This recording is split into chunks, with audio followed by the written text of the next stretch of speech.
Yeah. Okay, Shruti, you can start now.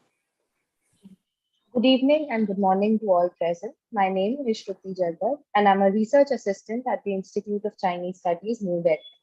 On behalf of the Institute, I welcome you all to this edition of ICS Wednesday Seminar, where we shall be hearing from our eminent panelists on the topic, China's environmental governance, opportunities and challenges.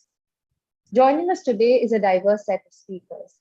Professor Rajiv Bandal is an associate professor at the College of Liberal Arts, Shanghai University, and also an adjunct fellow at the Institute of Chinese Studies. Our next speaker is Professor Weilan Khan, who is an associate professor at the Institute of China Studies at the Shanghai Academy of Social Sciences. Her new book project is about recycling in Mao's China, 1949 to 79. Also joining us at a really early hour is Dr. Shriram Victoria Shen. Dr. Shen is the W. Glenn Campbell and Rita Ricardo Campbell National Fellow at Stanford University's Hoover Institution. She has recently published The Political Regulation Wave, a case of how local incentives systematically shape air quality in China. Our final speaker of the day will be Ms. Shagufta Yasmin, who's a doctoral candidate at the Center for East Asian Studies, JNU. She is a 2016-17 recipient of the prestigious ICS FYI Fellowship. Chairing the session is Professor Manoranjan Mohanty. Professor Mohanty is an Emeritus Fellow at the Institute of Chinese Studies, its founding member and former chairperson. He was a professor of political science and director, Developing Countries Research Center at University of Delhi. A very warm welcome to all our panelists. I request the audience to note the housekeeping rules. All participants shall remain muted during the presentation. Questions can be posted in the chat box anytime during the presentation or using the raise hand function during the Q&A session. Thank you. Over to the chair now. Could you tell us how many minutes each panelist Sir, 10 to 12 minutes. 10 to 12 minutes for each panelist. Okay, good. Well, welcome. I think, 5th June will be the World Environment Day. So this is a very good occasion to discuss environmental governance. I don't know whether it was designed or a coincidence, but a very, very happy coincidence. In fact, I'm going to join an environmental celebration in Bhubaneswar on the 5th. June 1st in China is the Children's Day, which is 14th November in India. So greetings on the Children's Day to our Chinese friends.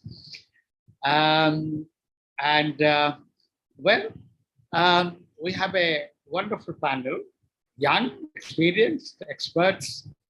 All that I want to say is that, here is one occasion where governance as a term is very, very appropriate. Environmental governance, because this is where actual implementation of your goals matters much more than statement of the goals themselves. Therefore, when President Xi Jinping announced in September 2020 at the UN General Assembly about the, peaking the, peaking the emission in 2030 and, having the zero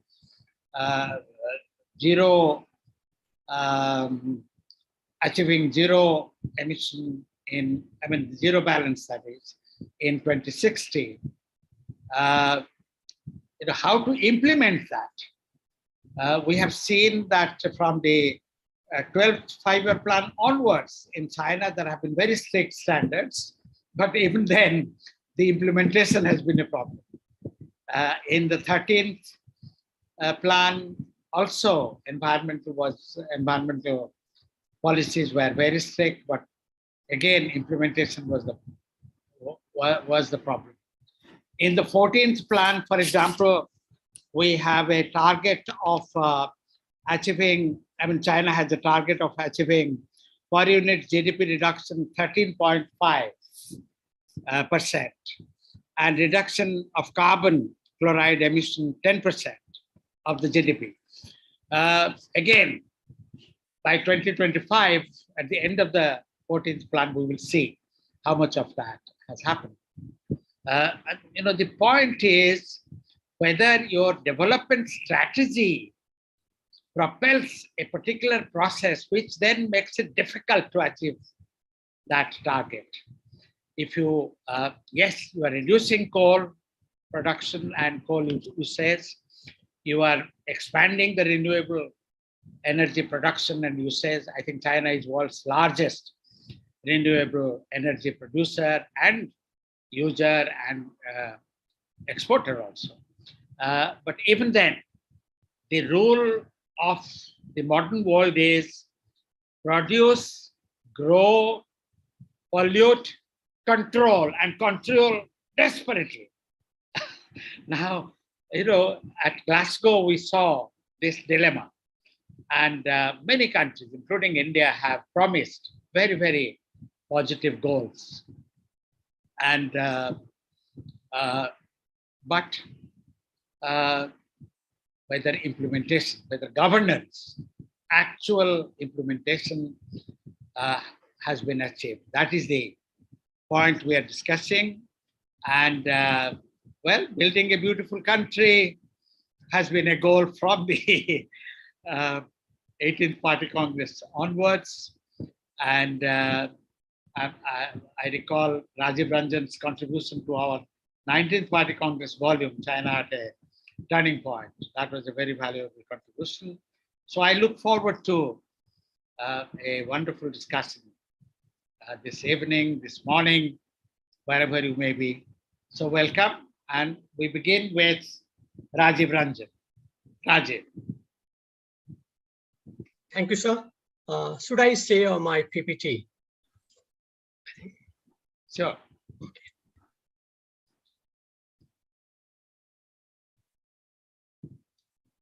And Shruti, you manage the time. Right, sir. 2 minutes before the end, you indicate that 2 minutes are left. Okay. Thank you, Chair. Let me take this opportunity to also thank ICS and Sagupta for inviting me to this discussion. I'm delighted to be part of this talk. Today, I'm going to talk about this carbon neutrality and how China's 48th five-year plan is going to achieve that. And Professor Mohanty has already set the tone. So what I'm going to do is I'm just trying to see how this 48th five-year plan have envisioned the target and the objectives, and how is it going to be achievable. Like Professor Mohanty has already said, in 30th plan, in 12th plan, we have seen that implementation is a real problem in China's environmental governance. Now, what I'm going to do here is the content is like this, and on your screen. I will not read it. Now, what we have seen is that with international commitment on, some scholar now also talks about the slogan politics in China. And we have seen Chinese President Xi at the UN General Assembly on 20th September 22 has promised or announced that China will be carbon neutral by 2060. And that was a huge kind of target to achieve, given China is yet to transit fully to a green energy or technology. Now, and we have also seen that Wen Xiaopao and Li Keqiang targeting gradually to achieve in that direction. Now, if you look at that, why China leadership have become so confident in sharing the kind of the responsibility that there is international pressure on China, that we have seen, and how 2015, how China and US had signed this climate bilateral negotiation. Now, so there is a pressure on China also, and at the same time, leaders have become a kind of confident that given China's progress in technological sector, in energy efficiency, these goals are no longer a kind of a distant goal. So China can achieve that.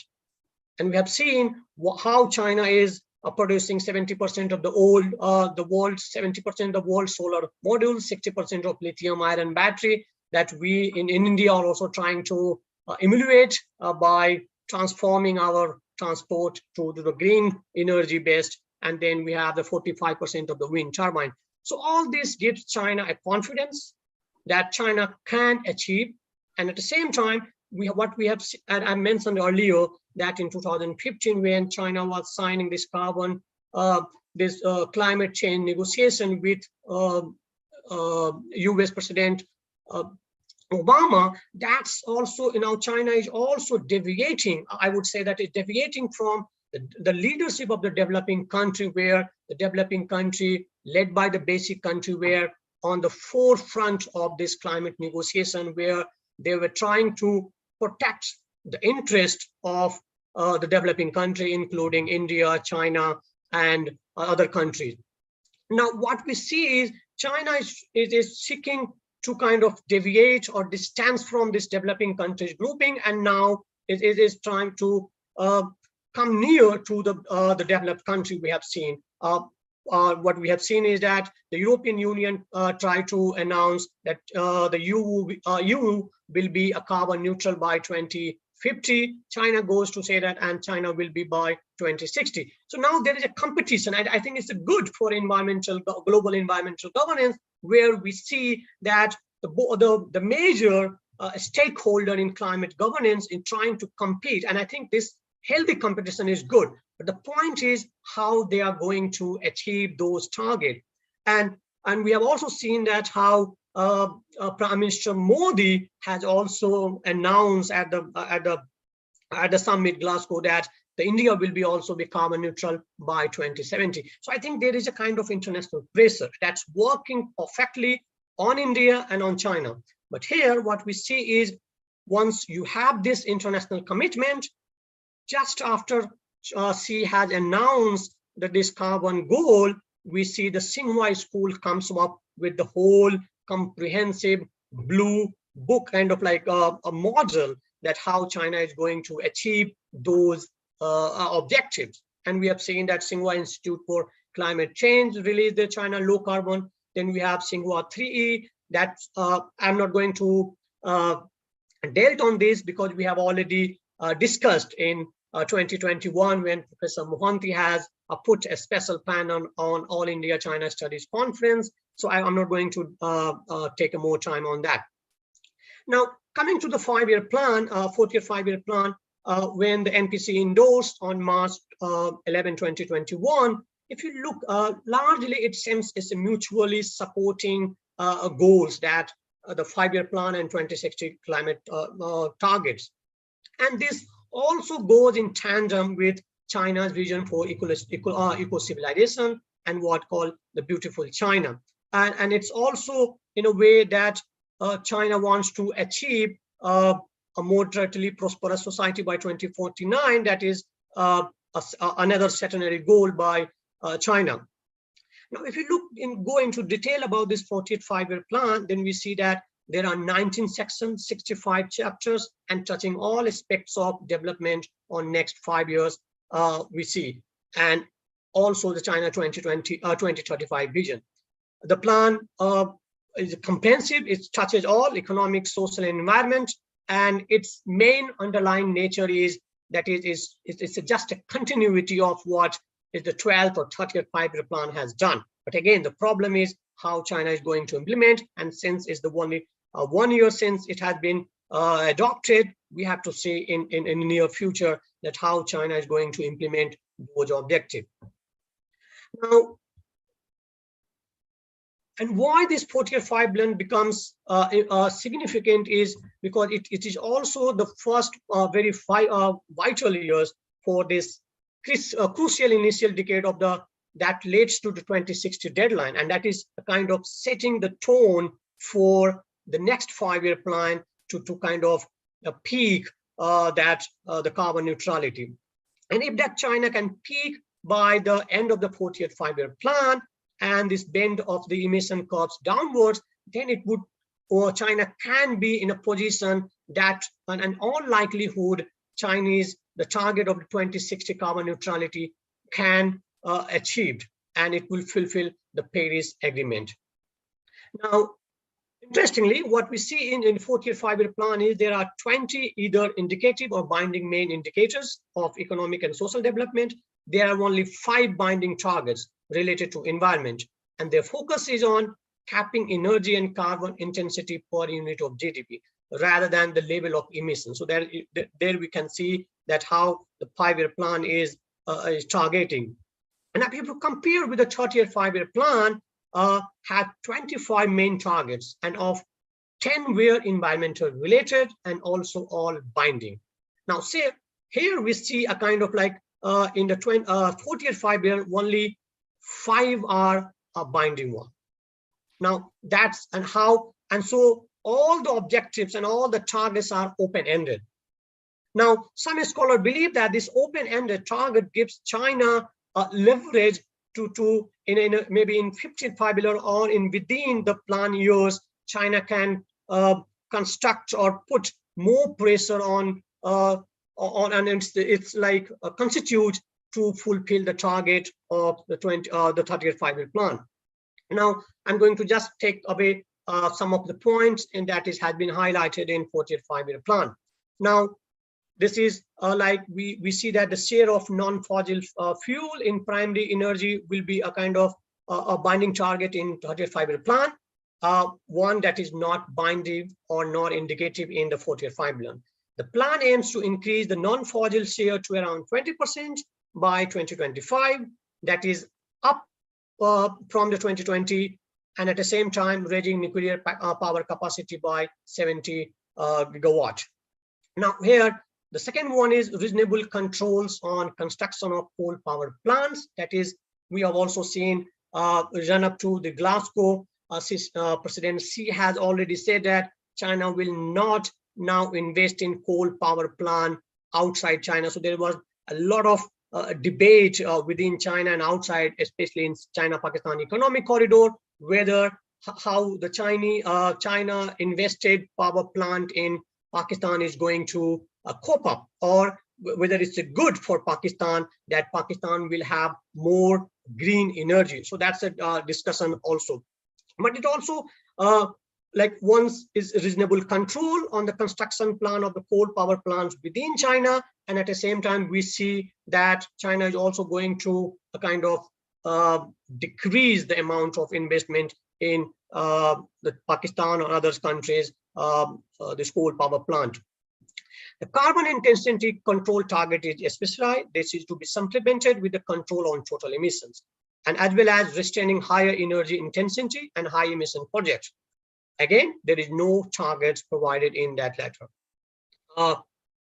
We see that energy consumption and emission intensity targets are broadly consistent with China climate pledge, but that the point is that is the lower than the upper case. So there is like in the 40th 5-year plan, the target is a little bit reduced. On climate-related environmental engagement and global governance, the principle of the Kyoto Protocol, that is common but differentiated responsibility, is there. But on the other hand, it shapes other areas of international engagement beyond the environment that can have significant potential, like low carbon development, technology and cyberspace, strengthening synergy along the Belt and Road Initiative, international development cooperation and foreign assistance. So these are some of the new term comes up on the climate negotiation. And one of the main point in that 40th 5-year plan is there is no 5-year GDP target.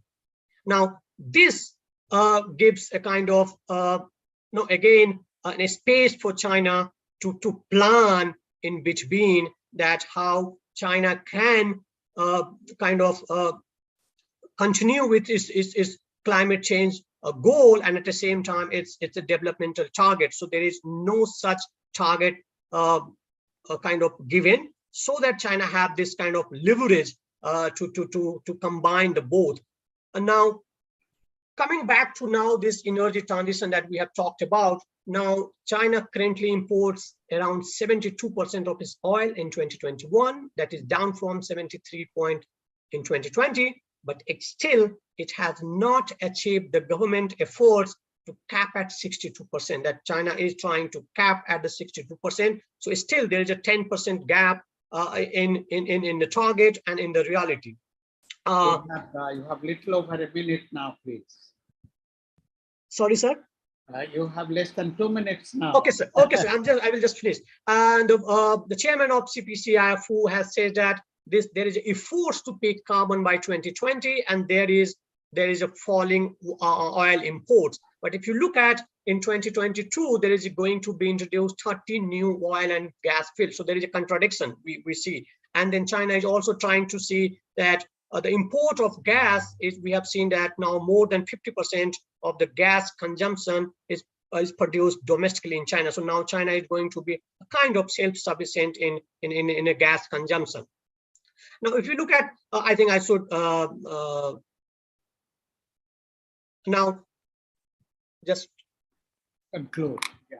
Now, if you look at this COVID-19 pandemic, and we have seen that how President Xi has emphasized the dual circulation strategy, and this is also a major shift away from the export-led growth of the last two decades. I think that would again it is putting China on the path to achieve this carbon neutrality, where you are moving away from the export-led growth. Now, thereby, this China now emphasize deepening the supply side structure reform and innovating capability of economic. And we also see that China growth and wealth creation. Now, this all looks like that China is trying to synergize their own climate change goal at the same time with the 4th five-year plan. Now, but China has to invest in the non-fossil fuels. That is the key driver of China to transform in energy sector to zero carbon. And we have seen that how China is investing heavily and putting all its emphasis on this low-cost solar photovoltaic and wind power. And that is the key for China to achieve this carbon neutrality by 2030. And these are the challenges. One is that that needs investment. And the another problem is that China has to bear in mind that this moving away from the coal-based electricity will have to let off the coal workers, and that will put more pressure on dependence on oil and natural gas. It will also put a pressure on to have to neutralize and to go into the hard address industry like agriculture and aviation, where you have to have carbon sinking capability.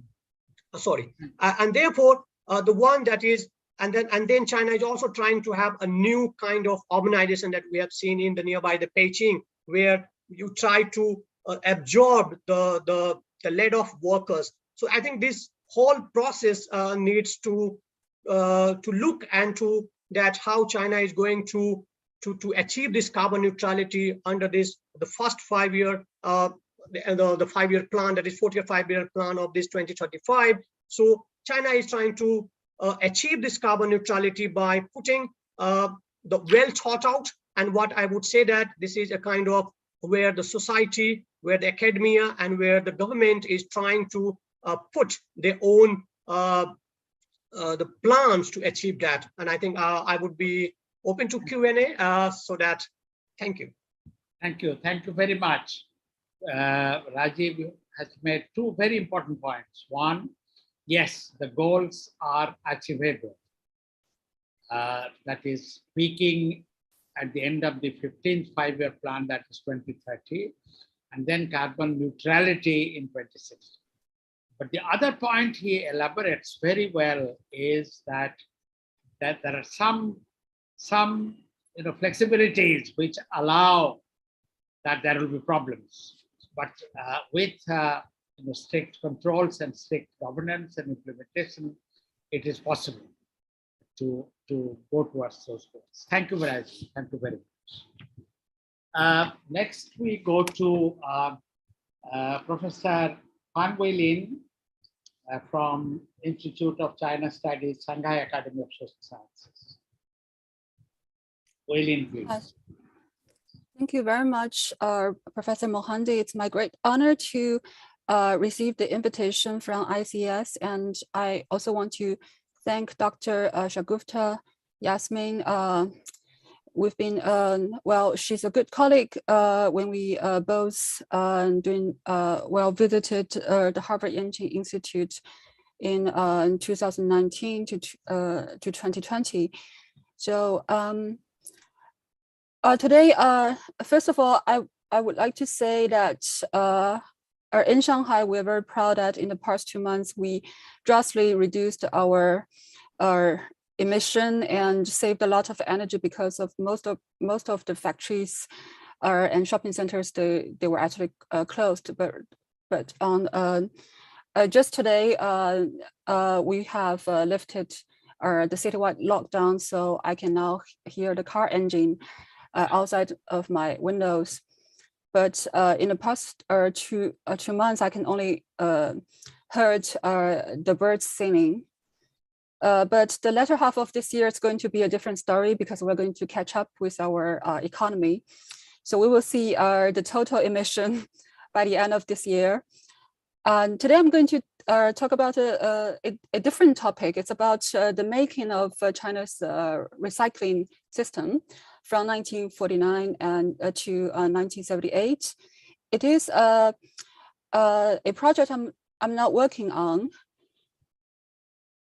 Yeah, I'm supposed to share my slides, but I think I have some technical problems here. Have you sent them to Shruti or Sagupta? They can put it up. Okay, so yeah, I will just send them to me. Oh, I'm sorry for the this problem. I'm going to send Shruti right now. Shruti, can you make her co-host? She can then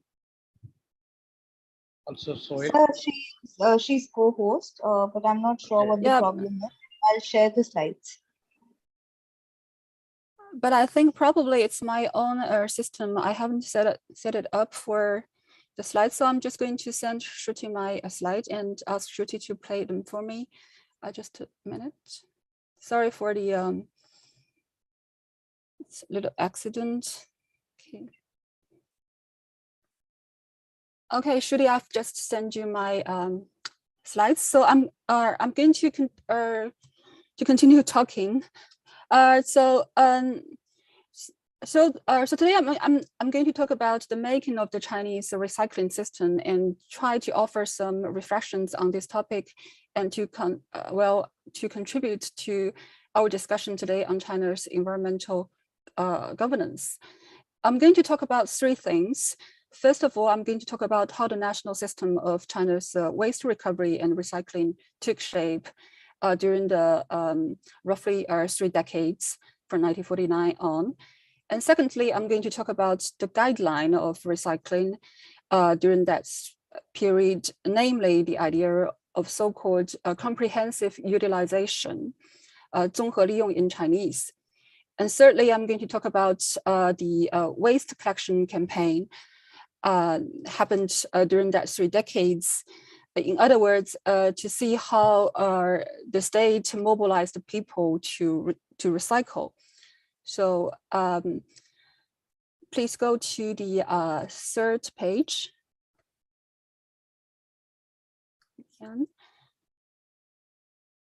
So first, I'm going to talk about the system. So the Chinese national system, I think the slide before that, yes, this is the right one. It begins in urban China around the beginning of the 20th century. And as we know, at the 19th century industrialization, urbanization, and the 20th century mass consumption resulted in increasing amounts of urban waste, remnants that cannot easily be channeled back to the spheres of nature, production, or consumption accumulated in urban agglomerations. So it became a threat to the urban hygiene. So if we took Shanghai, the city of Shanghai as an example, so it first starts with some poor farmers who traveled from neighboring provinces to the city, and they started to make their living by collecting urban scraps. So they bought from the local people, used wine bottles, broken glasses, used sacks, waste paper, and old clothing, and then traded them at certain local tea house. So if you look at the picture on the slide, it's a 19th century Chinese magazine showing the vendors of collected ashes of tinfoil.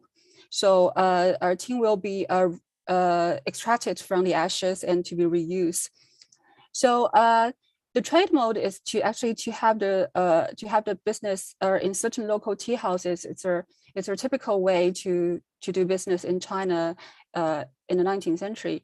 So it gradually developed into a scrap market with our actual segments. So the profit margin for sorted scraps at that time was about 20%, so it's quite high.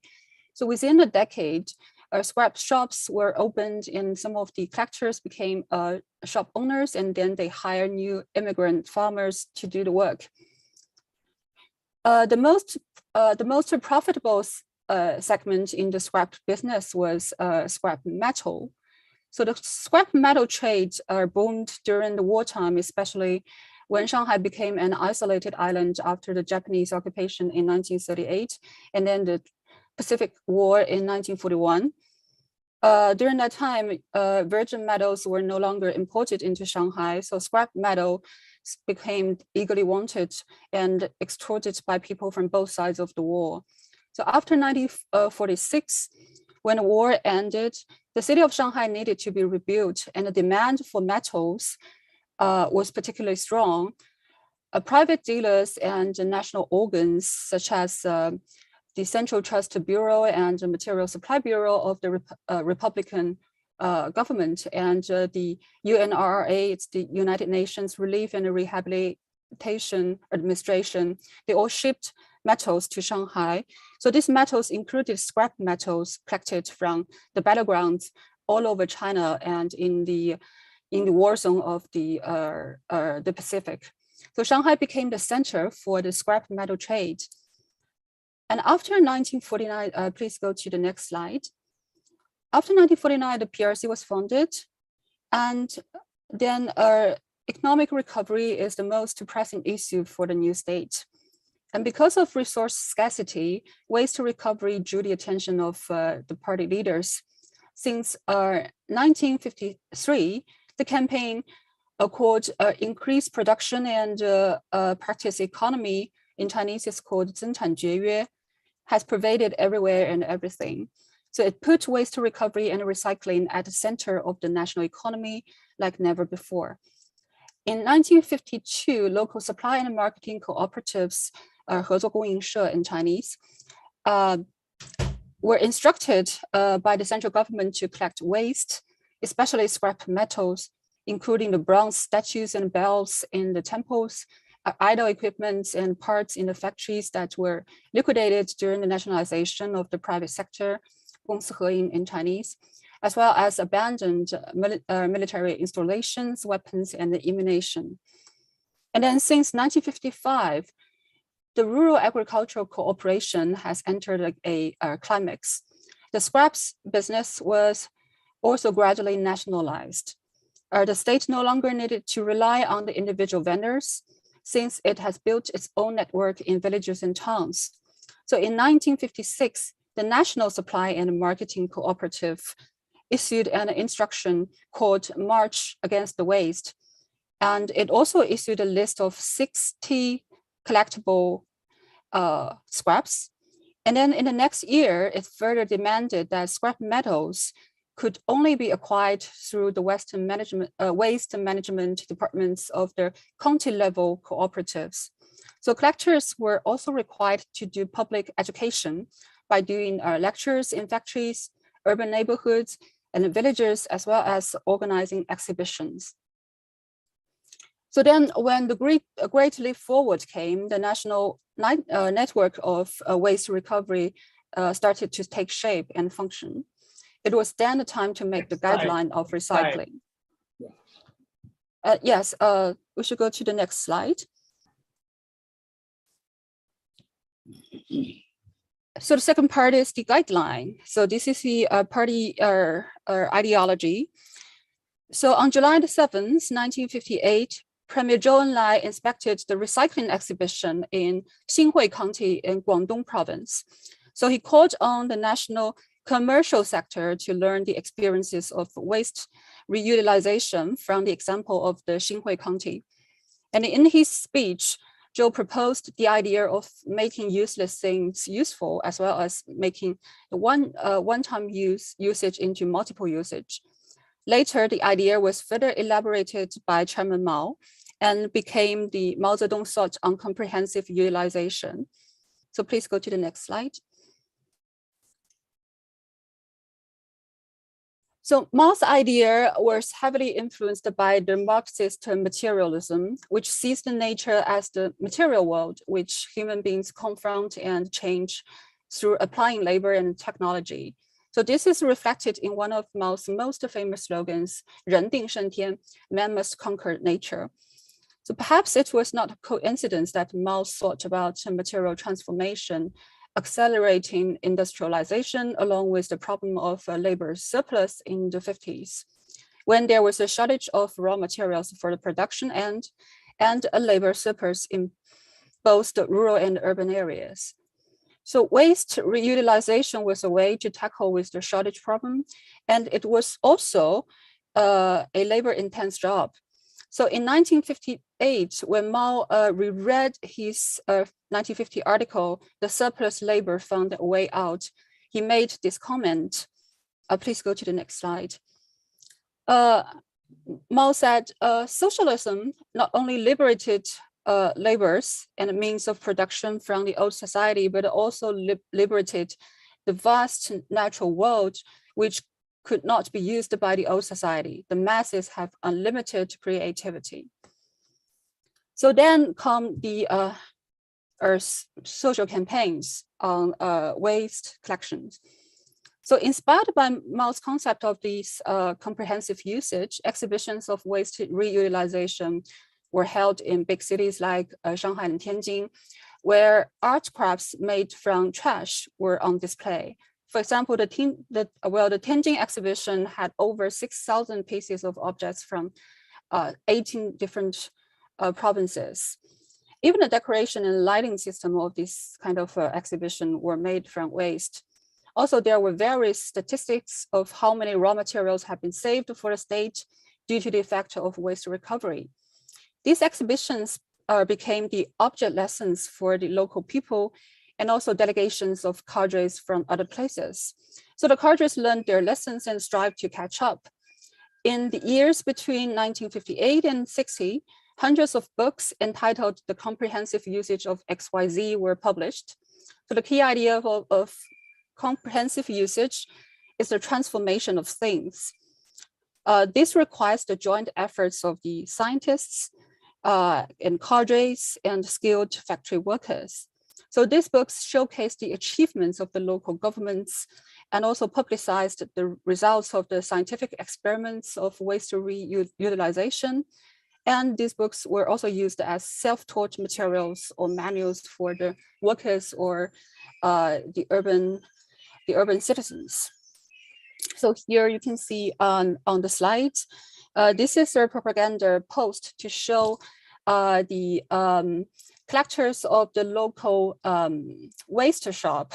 They go to neighborhood on Sunday and to teach the public what kind of waste can be collected, and then also they pay the local people money for the waste they actually bring to them.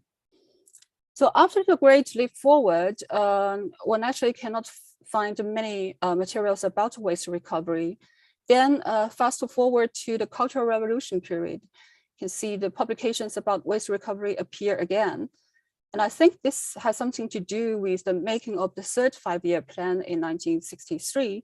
So the goal of the third five-year plan was shifted away from supply the needs of the people to prepare for war. Hence, we can see a round of so-called third front construction, 三线建设, to build new factories in inland China. And then in 1966, the same year when the Cultural Revolution was launched, Mao proposed the guideline, prepare for war, prepare for famine, and for the people. So the whole society was quite militarized. So the way the waste was recovered was roughly the same as those done in the 50s and early 60s, but the discourse about it was more radical. So during this time, the Shanghai workers actually played a great role. So according to the Jiefang Daily, so it's the CPC mouthpiece in Shanghai, from 1967 to 70s, the Shanghai industrial frontline has won a so-called people's war of comprehensive usage by just winning every single battle of boiler revolution, waste heat recovery, coal slag utilization, dye recovery, waste acid reutilization, etc.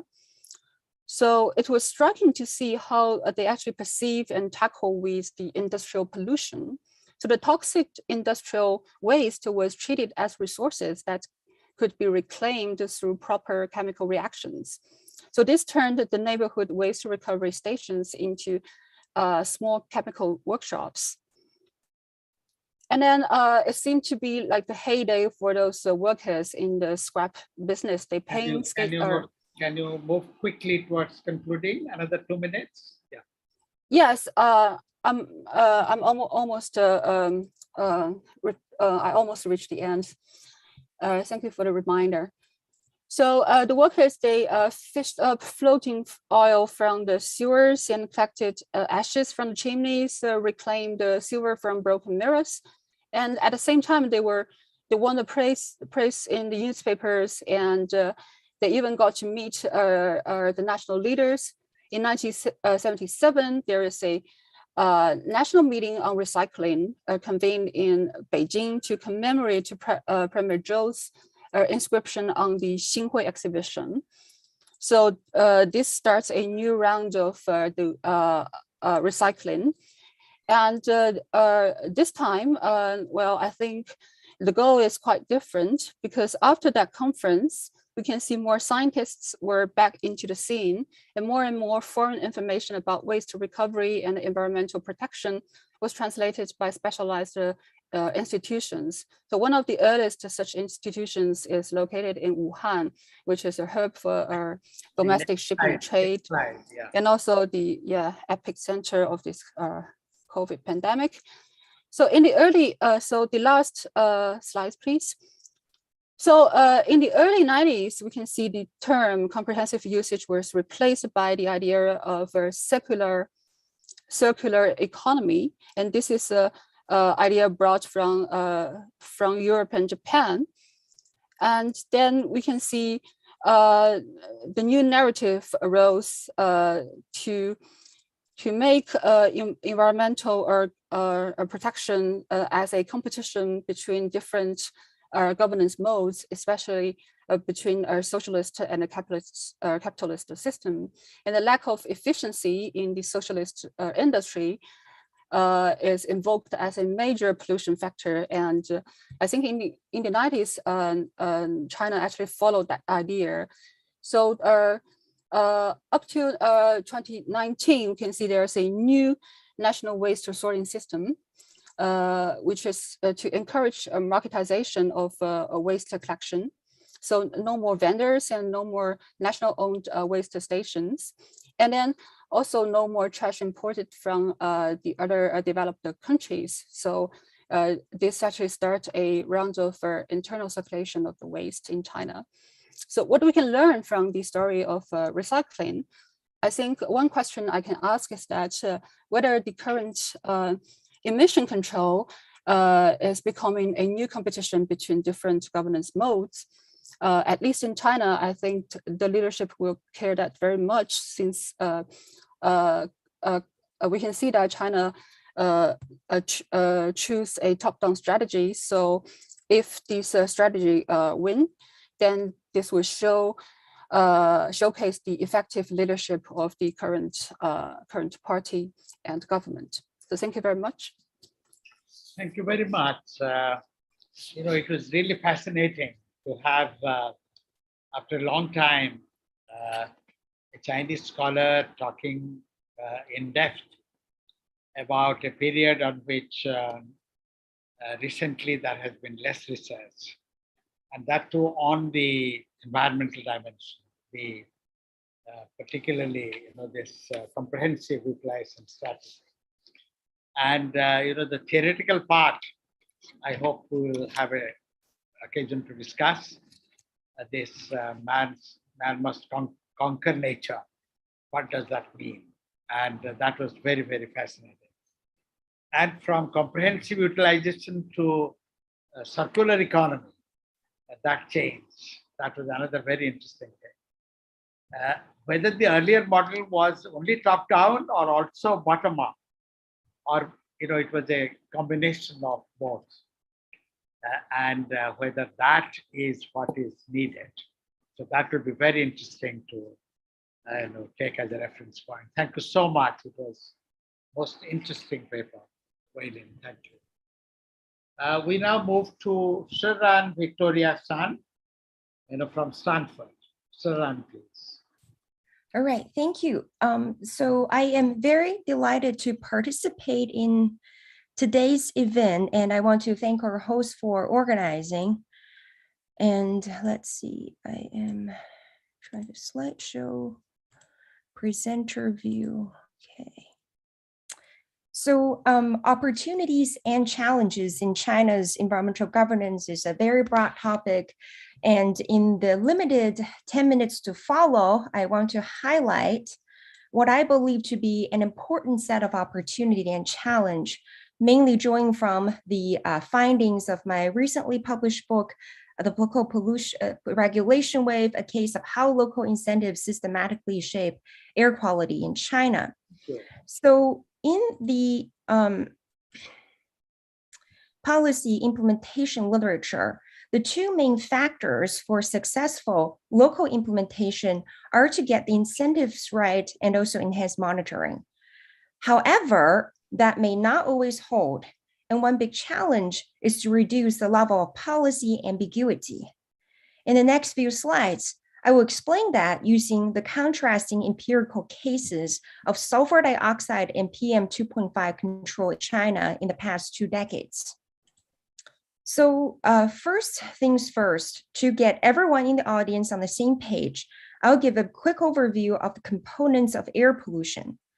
Air pollution refers to the presence of different types of air pollutants, such as sulfur dioxide gas, nitrogen dioxide gas, and total suspended particles. Those particles are scientifically known as particulate matter, or PM. Depending on the diameter of the PM, we also have PM10, referring to particulate matter whose diameter is 10 micrometer or smaller.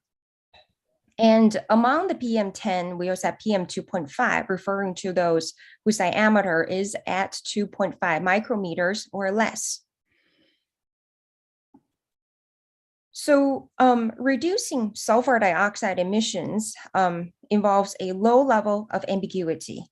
We know that sulfur dioxide mainly comes from the industrial sector, and effectively treating sulfur dioxide requires the installation and operation of scrubbers, which is straightforward to implement. And the policy goal in China to reduce sulfur dioxide emissions was also unambiguous.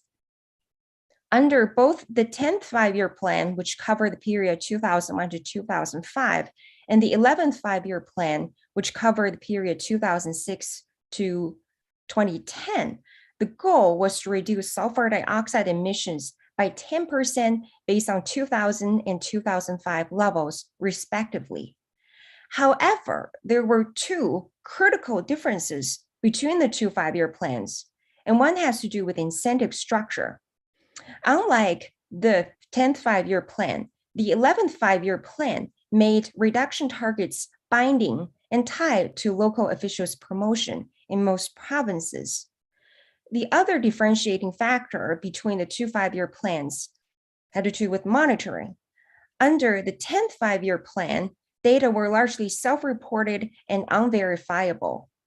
Under the latter five-year plan, there were more serious verification measures such as auditing and data verification by the Ministry of Environmental Protection, installation of continuous emissions monitoring system, also known as SEMS, at coal-fired power plants, and verification based on data from satellite observations and air quality models.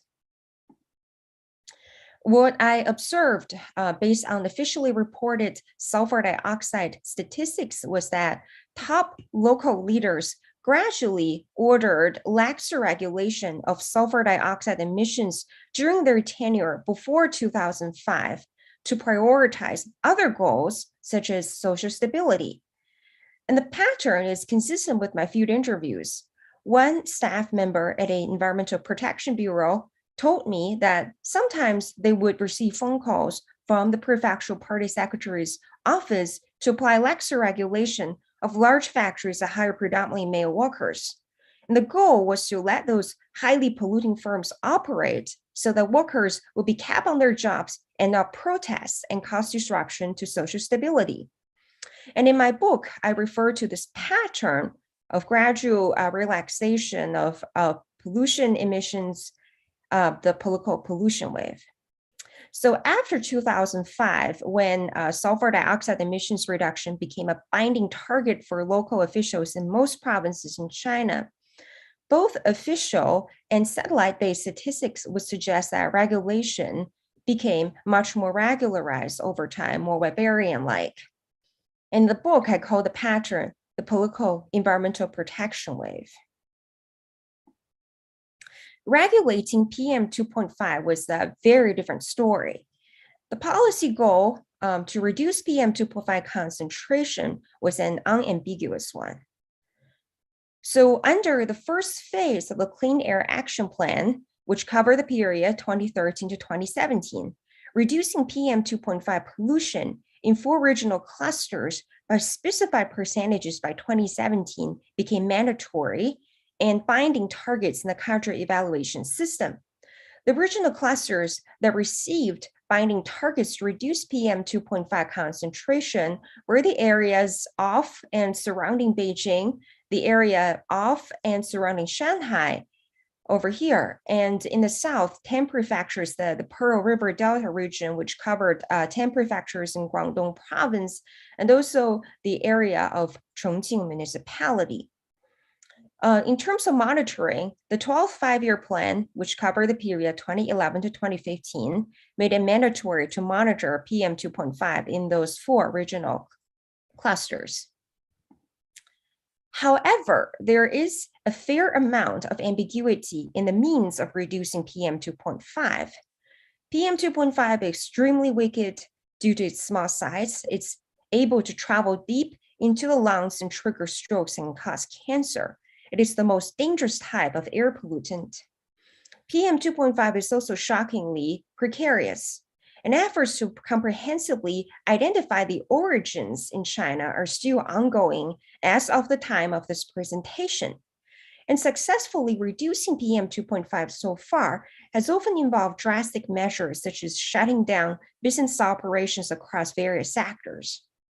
This led Premier Li Keqiang to promise at a State Council meeting in March 2017 that he would reward heavily anyone who could tackle the causes of smog. Specifically, he stated, now that everyone is already well-fed and hopes to live well, that will require quality not only for eating and drinking, but also for breathing. I have expressed several times at executive meetings of the State Council, there is a research team that can thoroughly uncover the formation mechanism and the hazards of smog and put forward more effective countermeasures. We're willing to reward heavily from the Premier's reserve fund. This is a top priority for people's livelihood. We will not hesitate to spend money, and we must study the matter thoroughly.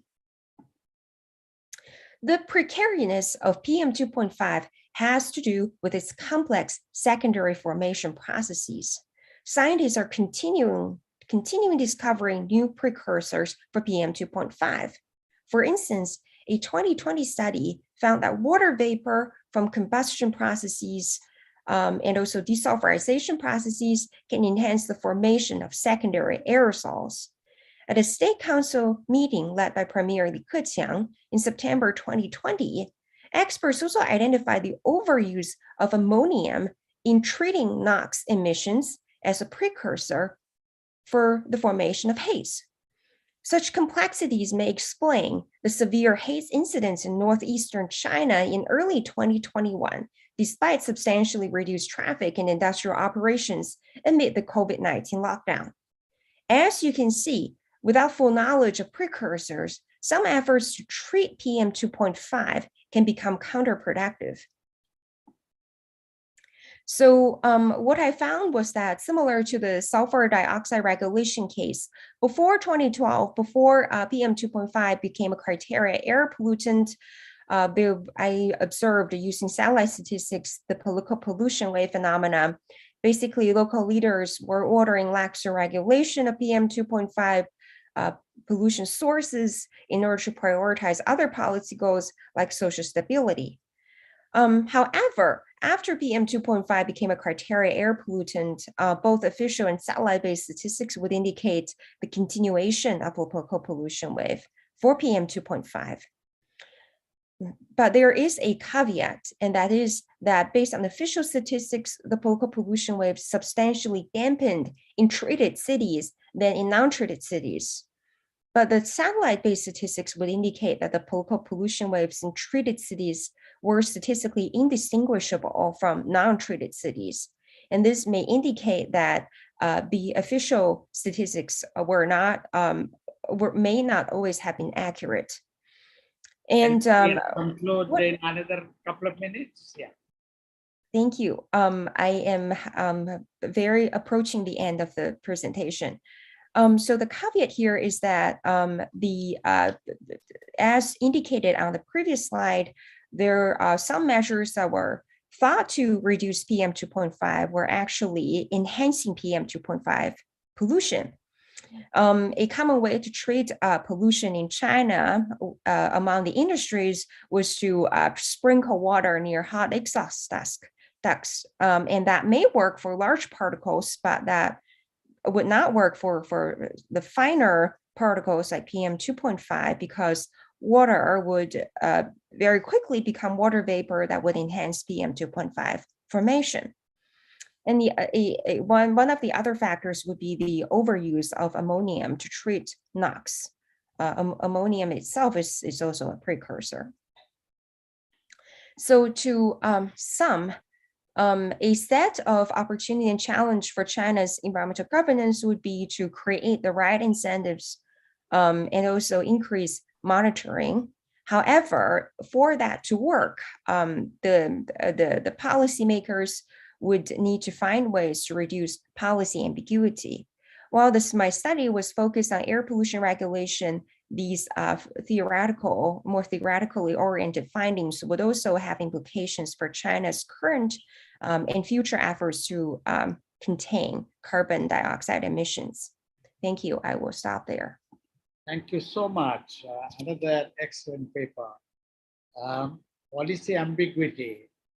And the question is whether policy ambiguity is sort of built in to the kind of problem they're handling, or this contradiction between the development goals and the emission control goals, environmental goals, that itself leads to some deliberate arenas of policy ambiguity.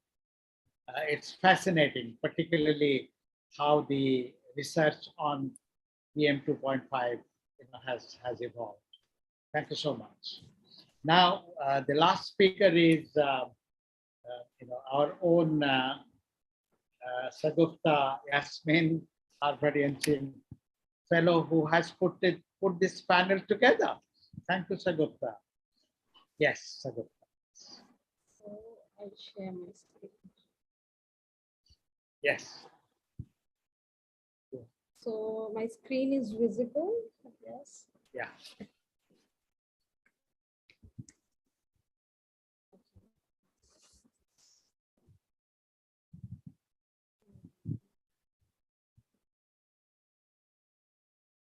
Okay. So fortunately, this is the 50 years of formal China's environmental governance.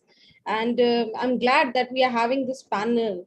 So to begin with, I think the three of the scholars who spoke ahead of me, they have covered a lot of things, and now I'm feeling that I don't know what I should say.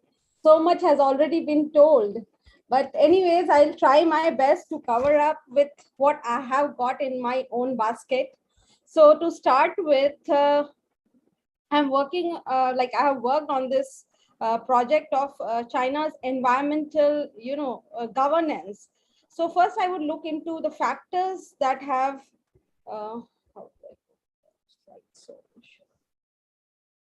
my slide is visible to everyone? Yes, yes. Okay. So the factors that kick the environmental governance. After the establishment of the PRC, major concern was to build the economy. And eventually, environmental concerns were put at the back seat. And even in the late 1970s, China adopted the reform and opening up, and began to shift from planned economy to a socialist economy. Following which, China witnessed serious environmental, degradation issues like dying of sea lives in polluted Italian Bay and foul smelling fishes in the polluted Guangting Reservoir. Now, what kicked China's environmental governance domestically? First of all, I have put the two terms, environmental protection and public hazard. Interestingly, it is said that environmental protection, the term, was the people were not familiar so much with the term environmental protection before 1970, and it was believed like the public hazard or the Konghai was commonly used to describe environmental pollution that occurred in the Western countries. It was believed that socialist market economy cannot harm environment to an extent that it would be incurable or cause public hazard. Now, the second factor that kicked environmental governance was meeting of first Premier Zhou with a Japanese journalist who happened to visit China, accompanying Mrs. Asanuma Michiko, the wife of former chairman of Japan's Socialist Party. Now, this Japanese journalist, he actually, specialized in environmental news in Japan. During his meeting with Premier Zhou, Premier Zhou inquired about the public hazard in Japan during that time. Now, all due to his meeting and talking to these journalists, it is believed like Premier Zhou got interested into, and he actually started realizing the environmental issues that were coming up as China went through the phase of economic development during that time. And then Premier Zhou sent a Chinese delegation to the first United Nations Conference on Human Environment. Now, which took place in Stockholm in 1972. These Chinese delegates, when they returned, they came up with the new idea of environmental protection. And now this and their participation in this international conference actually provided, China an opportunity to participate in the international, environmental conservation debate. And by that time, as the Sino-US and Sino-Japanese relations had also started, improving. So it is believed that this also helped China in getting, the attention of the international community. Now, the next thing is what I have put is major timelines that mark the development of China's environmental governance. I'm not going to speak too much. The major timelines that I have put is the first Chinese, National Conference on Environmental Protection was held in Beijing in August 1973.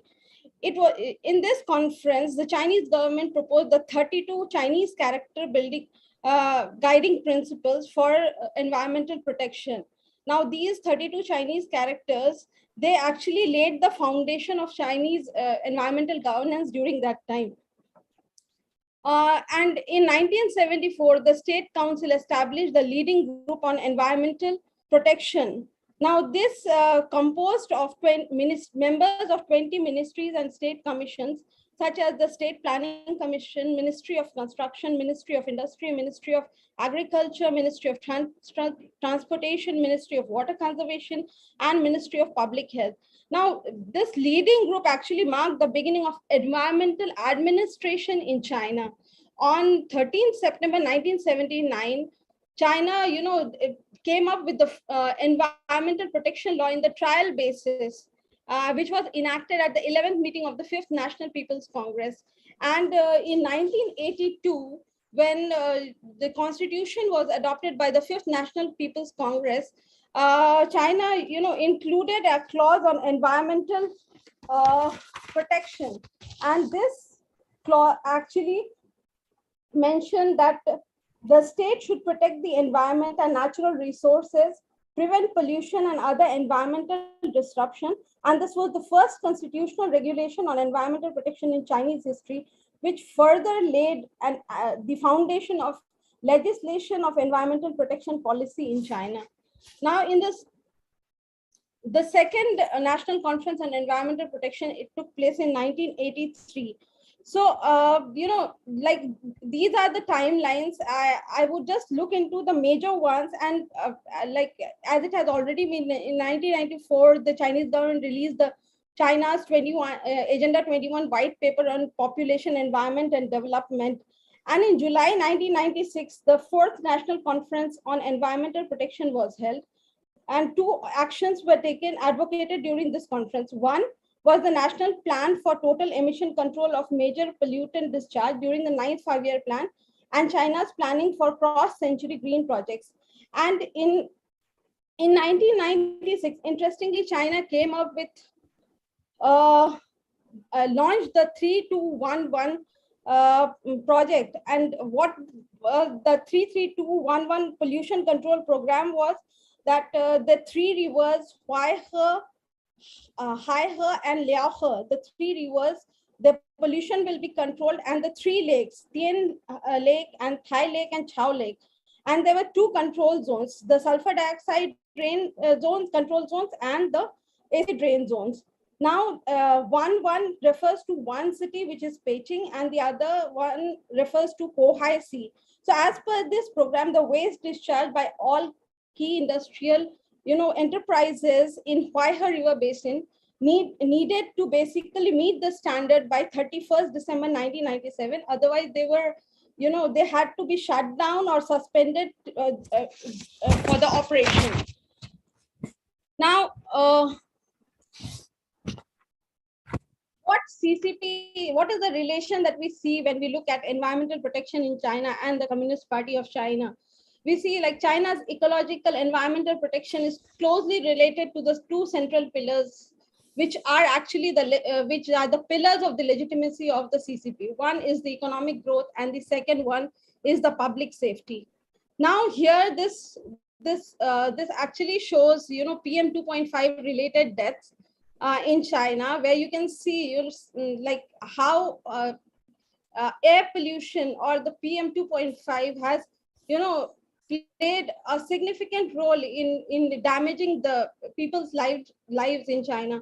Now, what are the bureaucratic hurdles that have come up that the environmental protection governance faces? First of all, China's environmental policy is a vertical one and using a top-down approach. Now, I hope like many of you know about the top-down approach of China's environmental protection policies. It is actually that at the central level, the main institution for environmental management and implementation is the State Environmental Protection Commission. The executive arm of this state council organization is the National Environmental Protection Authority, below which are environmental protection bureaus in all provincial level administrative regions. And each provincial organization is also run by a network of prefectural and county environmental protection bureaus. Now, the concrete task of enforcement and implementation are therefore left to the local agencies. Now, the local leaders who have the both the environmental and the production and economic growth responsibilities have no incentives to increase the weight of environmental protection goals in their decision making. Indeed, if they do not meet their economic growth targets, they either are penalized or have to pay penalties. And if they meet it, they are paid with monetary or promotion bonuses. And therefore, there is no incentive given to the local leaders in order to implement or execute the environmental regulations in a proper way. Also, under the current system, there is no watchdog type of agency, and production-oriented bureaus and agencies always have a conflict of interest. And since the funds and salaries of the local courts at all subnational levels are allocated by the local governments, and they are answerable to the local people Congress. Therefore, the judiciary could not play an independent role, and they have to be they are heavily influenced by the local government officials. Now, the next thing that shapes or that has shaped China's environmental governance is environmental protests. Increasingly, protests. The term protests to refer to something happening in China but environmental protests do have shaped China's environmental governance. Elizabeth Economy writes that the lack of effective institutional mechanism for the Chinese people to participate in the environmental policy making process or to get redress through the legal system has translated in a vibrant environmental protest in China. These protests target local officials, local firms, and are motivated by specific local grievances. And they do not have, any dissatisfaction towards the central authority. Rather, they represent an appeal by locals to the central authority to remedy their local grievances. And they have the trust in the central government, which motivates them to participate in such protests, so that and they feel like the participation won't be an exercise of futility. However, your 10 minutes are over. You can take another 2 minutes. Yeah. Yeah, sure, sir. Sure. Thank you, sir. So, and the upward targeting of environmental protests actually challenges Chinese government's legitimacy, and because it shifts the burden of responsiveness to the higher authority. If the higher authority does not respond to these petitions and or the protests or in a proper way, their legitimacy is definitely challenged. And if they do so, then there is a chance like lots of other such kind of petitions and protests would come up. Therefore, there is a dilemma with the central government. But interestingly, on May 1st, 2014, the National Public Complaints and Proposal Administration, that is Guojia Xinfangqi, it promulgated a new law which actually prohibits the skip level and it increased the obstacle for petitioners, and they can no longer directly go to the central leadership with a petition. Rather, they have to go through the proper channel, and the central government said we are not going to entertain any kind of petitions directly. Now, the other thing that marks shapes the environmental governance in China is definitely the civil society and the NGOs. Now, again, NGOs have always been under the control of the Chinese government. Interestingly, the first environmental NGO that was formed in China, the Friend of Nature, its founding president, Liang Congqie, was a member of National People's Consultative Conference. And his unique connection with the state allowed this NGO to actively participate and play an influential policy entrepreneur role. After the coming of Xi Jinping, the space of the environmental NGOs has been increasingly confined, and the Chinese a new Chinese foreign law has came into effect in 2017, which actually makes it difficult for these environmental NGOs to function within China. Now, I'll just put what the way forward can be for China's environmental governance. So what China can do is seek stability through cleaner and more balanced economic growth, so that the people, they don't have to face the burns of the environmental degradation, and at the same time it can focus on the economic growth. And secondly, it is imperative for China to engage the civil society, formally organized NGOs, business community, and local residents in the policy making. And the autonomy of the courts at all the subnational levels needs to be upheld. And and most importantly, the performance assessment methods for the local government officials needs to be upgraded or improvised. And as Rajiv also mentioned, the 14th 5-year plan does not mention about the GDP growth. Now, this provides the space for and flexibility for the government to pursue its environmental goals. Now, COVID-19 pandemic has further, posed lots of challenges for China because of the dissatisfaction that it is facing within the country, the diminishing of its soft power within its the relationship with the different countries, and thirdly the economic growth, because now China has to speed up to catch up with the economic growth. It has already suffered a lot going through the lockdowns and putting the people inside their houses. So of course COVID-19 pandemic is going to be a great challenge. But again, what we see is like there can be a way out where China uses this, not putting a growth target as a priority, rather, rethinking about its development model and giving more space to a better environmental model of growth. Thank you so much. Thank you. Thank you so much. That really complements the discussion earlier, especially the discussion on the various landmarks in the environmental governance policy and the focus on how the NGO sector could play a role and what should be done about it. I think we have 15 minutes more, which we should devote to discussion. I'll just make 2 points before opening it for discussion. One, I think,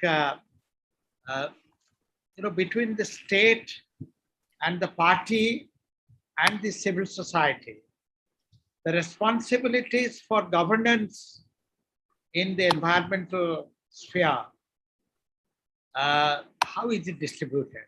We got a good idea from the presentations. It is still a state activity. NGO sector has emerged. It plays a very important role, but it has, for example, its role is not as dominant or as pronounced as in India, though you have powerful NGOs in China too in environment sector. That's one comment, and on this, I think we should have some discussion. For example, how has the party, the state leading group, yes. The party leading group on environment, is it as active, and is it what is its role? That's one. The second comment is about the way the development strategy propels consequences leading to pollution. And now there are 2 indications all of you have given. One, there is no high growth strategy or any growth target. That's in the that is such a growth target for the 14th plan. No, but in other words, that gives some flexibility, because that was translated at every level and every unit was asked to fulfill targets. Is there a composite new perspective, as Sagupta put it, a balanced perspective that is translated at every level? For example, the urbanization strategy, the new one since 2014, for example, is the driving force of the whole country's development. But its environmental dimensions. Today, of course, we didn't focus on that. Only indirectly, some of you referred to that.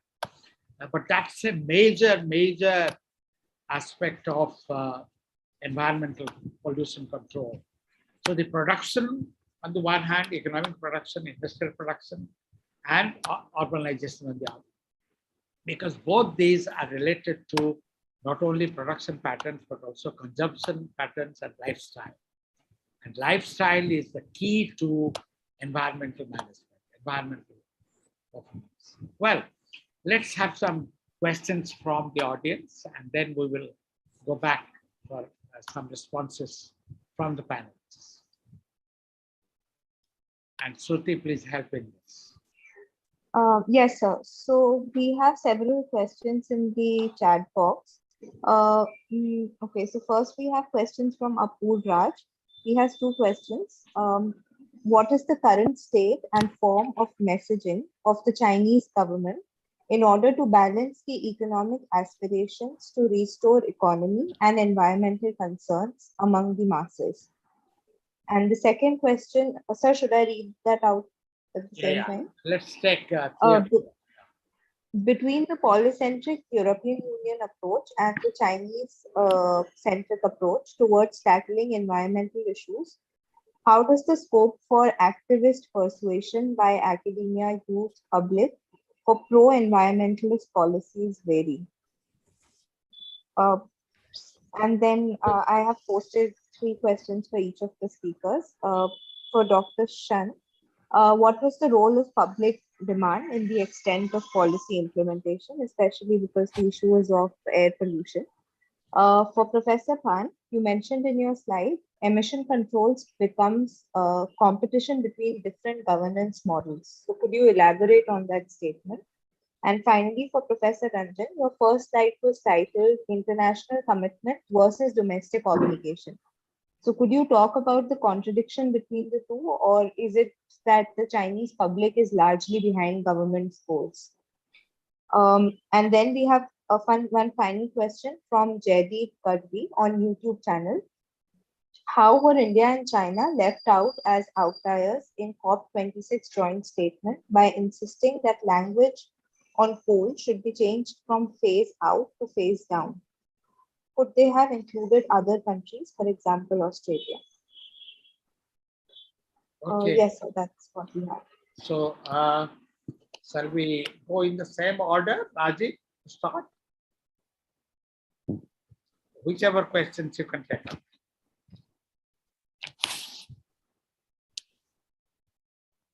Okay, thank you, sir. So let me go through the first question by Apurva. Here, let me see again. And I will just answer in one sentence. He says that, and then I will leave two other speakers to come on. He says that the Chinese government in balancing the economic aspiration to restore economy and environmental concern. I would say that Sun has already talked about how China is now shifting from the development first to the environmental, and where we have seen the promotion of mayor or the government official is also linked with their performance in preserving the environment. So I would stop there, and maybe Sun can come in. The another question that he asked is about the role of activists. I think again there is not much space that Professor Mohanty has already indicated for the civil society, but there is a space for civil society in terms of you have this environmental awareness campaign, and there is like huge developed environmental organizations, a website that works in political environmental mobilizations, and some cases we have seen that this mobilization do force government to listen to the public, and we have seen some of the industries moving away from the villages that was like initially planned to have this industry. So we do see, so what we see is, and I have worked on this, that I think there is a kind of like synergy between, and the civil society is filling the gap. Like unlike in India where you have the civil society is too strong, so we have to also see the system, the Chinese system, how this civil society is defined. So there is a contested space So the Chinese are very careful to let this civil society to fill the gap, and they're also giving their space to civil society so that there is a movement. That means saying that China do listen to the public voices. The second question by Suti is international commitment and domestic obligation. As I said, China is under pressure. China is also concerned about international image, but at the same time, China is also looking for looking after their own citizens. With the living standard rising, you have to provide them the pollution-free air, the water, right? Like we have now internet as a fundamental rights. So now with the rise in a standard of living, China has to think, and these are some of the like if you see that houses community or residential community in China now asking for the clean air, clean water. So at the same time now China is also trying to fill the gap and try to say that, look, we are also concerned about the normal people, and we are trying to give this to build what they call it beautiful China or beautiful homeland.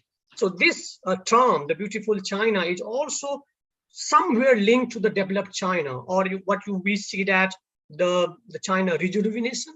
So this rejuvenation is also linked with the beautiful China. So this beautiful China is not only the industrial growth, but it's also about clean air, pollution-free water, right? So I would say that China is also very much concerned with the development. The people will ask for this environmental pollution-free environment.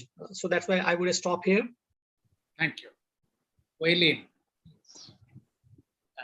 I also want to ask you to comment on whether people still respect Mao Zedong's term, Ranting Sangtian, or this thing is to be understood differently. Is it conquer or coexist with nature? Well, I think Mao is still considered as very inspired among the mass, especially during the time of difficulties. People believe that in joint efforts, we can overcome just everything. So this is the spirit that the party and the government, publicized, to inject pride and confidence into the masses.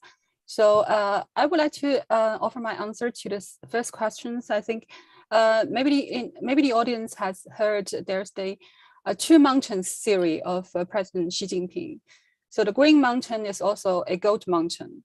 So the economy actually it's not a contradiction to environmental protection. So this is the key message the party is sending to the masses.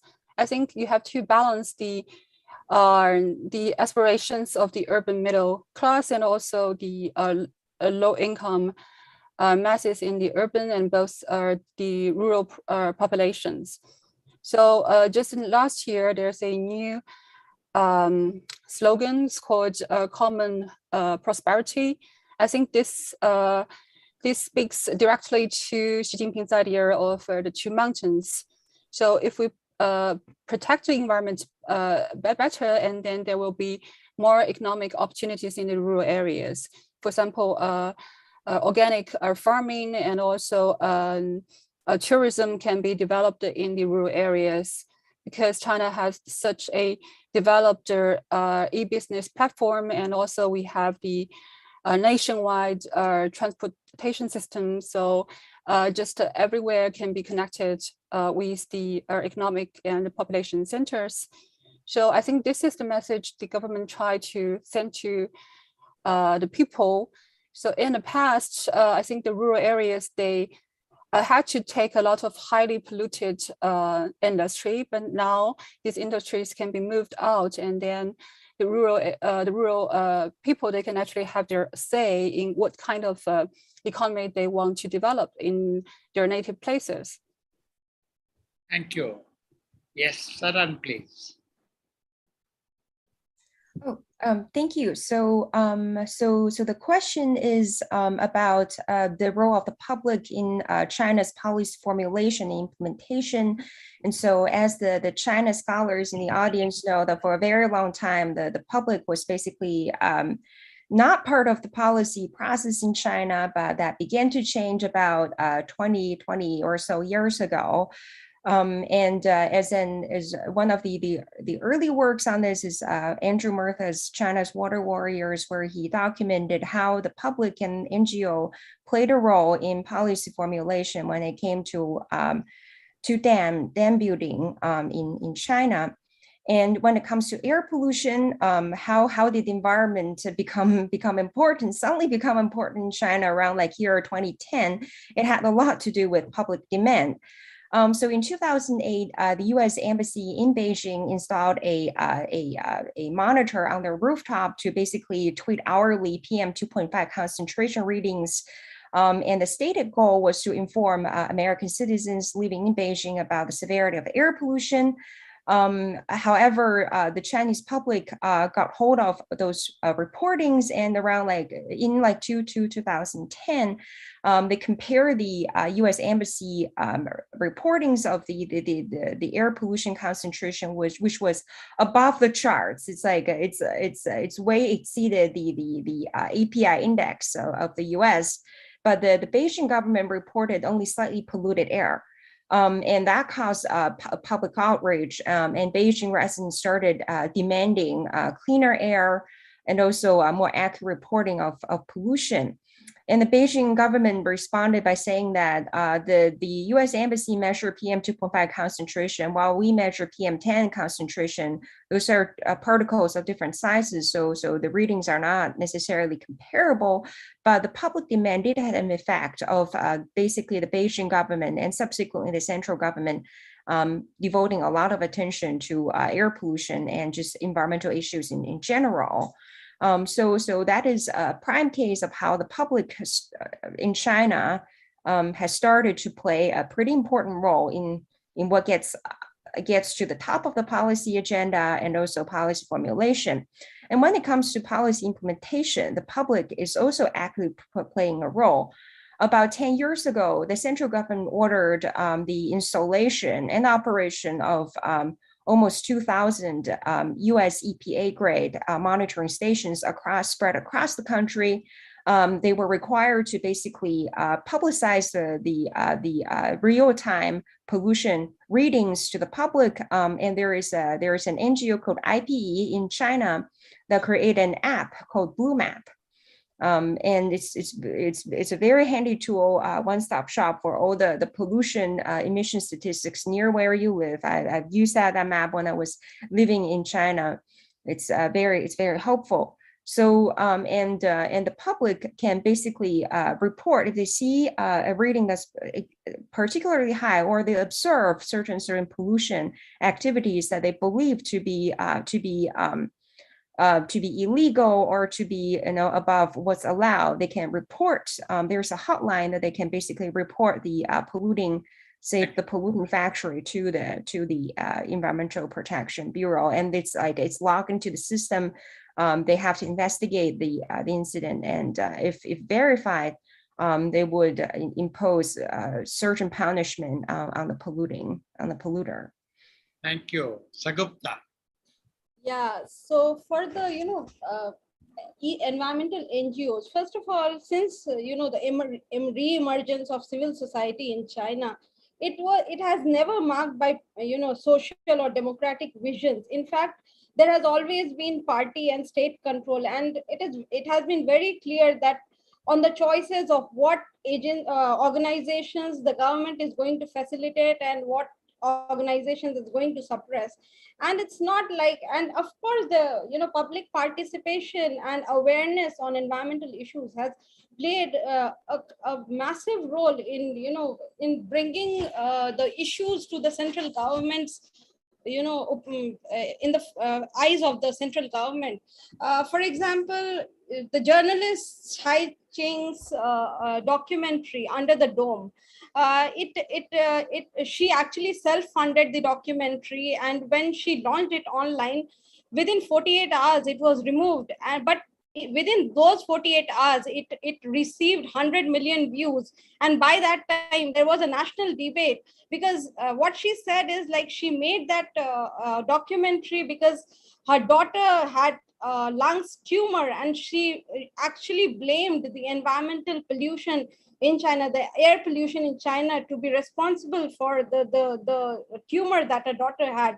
And after this thing, no matter how much control Chinese government tried to, they had put down the documentary, but by that time, just receiving 100 million views in 48 hours is huge, and people started talking. And similarly, when you people posting everyday pictures of the surroundings, because they want to say like how many days we could see clear skies, how many days we are just surrounded by smog. It is actually creating a debate within, and it is compelling the government to implement and execute environmental laws and regulations which have been made, but maybe they are not implemented in a proper way. Thank you.